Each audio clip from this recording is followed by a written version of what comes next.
Guys, hello and welcome to my Tuesday conference call. Ted Keys, your host and top freight agent training expert here in Southern California. And if you have any questions today after the call, any questions regardless of what it is, or more importantly, are you ready for my top producing one-on-one personal freight sales, freight broker training?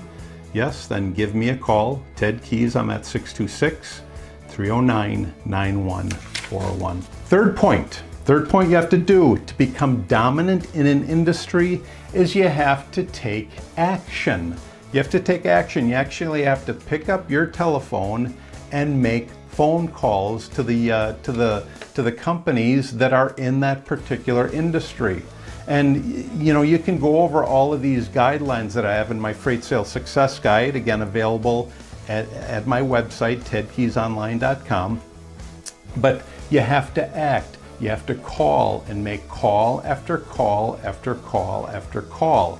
Once you make those calls, once you build that contact list, somebody will start giving you the ability and the opportunity to quote their freight.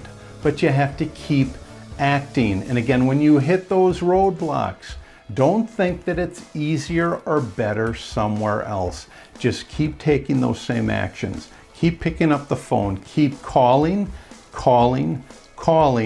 and I guarantee you, the more calls you make, the better you will get. Again, any questions after the call today? Any questions regardless of what it is, or are you ready for my top producing freight sales one-on-one training? Then give me, Ted Keys, a call. I'm at 626-309-9141. Thanks for joining my Tuesday conference call today. I'll see you all again next week, same time, 2 p.m. Pacific time, 5 p.m. Eastern time on my Tuesday conference call. Take care, God bless. I'll see you all again next week. Bye-bye.